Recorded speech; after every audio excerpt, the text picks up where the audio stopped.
Saya tidak punya ada bisnis apapun sejak saya masuk di pemerintahan. Luhut Binsar Panjaitan membantah bahwa dirinya memiliki perusahaan tambang di Kabupaten Intan Jaya, Papua. Apa benar begitu? Ada temuan penting yang bisa membantu kita memeriksa valid atau tidaknya kesaksian tersebut. Begini ceritanya. Melalui kajian cepat yang dilakukan oleh Koalisi Masyarakat Sipil Bersihkan Indonesia tentang ekonomi politik penempatan militer di Papua, kasus Intan Jaya, ditemukan bahwa Luhut Binsar Panjaitan merupakan pemegang saham mayoritas di PT Toba Sejahtera. Lalu, apa kaitannya perusahaan ini dengan penambangan di Blok Wabu, Intan Jaya, Papua?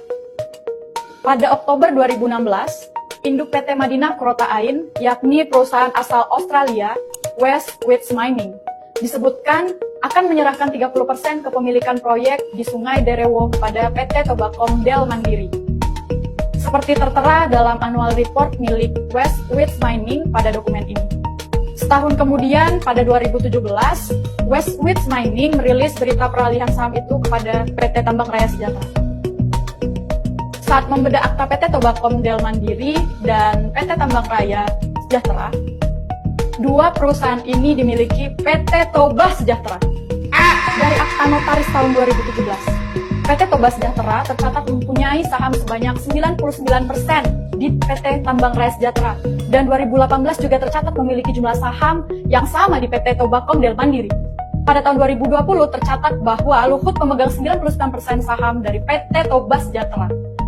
PT Tobacom Del Mandiri ini juga bertanggung jawab terhadap izin kehutanan dan keamanan akses ke lokasi proyek. Selama periode waktu yang tercatat dalam akta tersebut, Luhut telah menjabat dalam Kabinet Indonesia Maju. Mulai dari sebagai Menteri Koordinator Bidang Kemaritiman dan Investasi pada 2016, dan sejak 2019 hingga saat ini menjabat sebagai Menteri Koordinator Bidang Kemaritiman dan Investasi. Jangan dituduh bahwa saya punya saham, dituduh bahwa saya punya bermain tambang di Papua yang saya tidak pernah lakukan. Hasil kajian juga menilai bahwa sejak kurun 2019-2021, penurunan aparat TNI Polri ke Intan Jaya, Papua merupakan upaya ilegal. Pasalnya, pengerahan pasukan militer itu tidak memiliki landasan instruksi yang seharusnya dikeluarkan oleh Presiden dan disetujui DPR.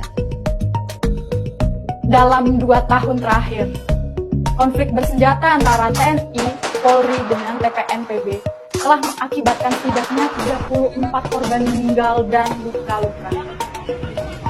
Koordinator Tim Penolakan Penambangan Blok Wabu menenggarai bahwa teror ini sengaja diciptakan sebagai upaya pengusiran agar rencana perusahaan ekstraktif untuk menduduki wilayah ini dapat berjalan mulus. Transaksi-transaksi bukti-bukti yang melibatkan perusahaan dia, Toba Sejahtera dengan West Wits Mining terbuka dalam persidangan ini. Dibuka dalam bukti-bukti.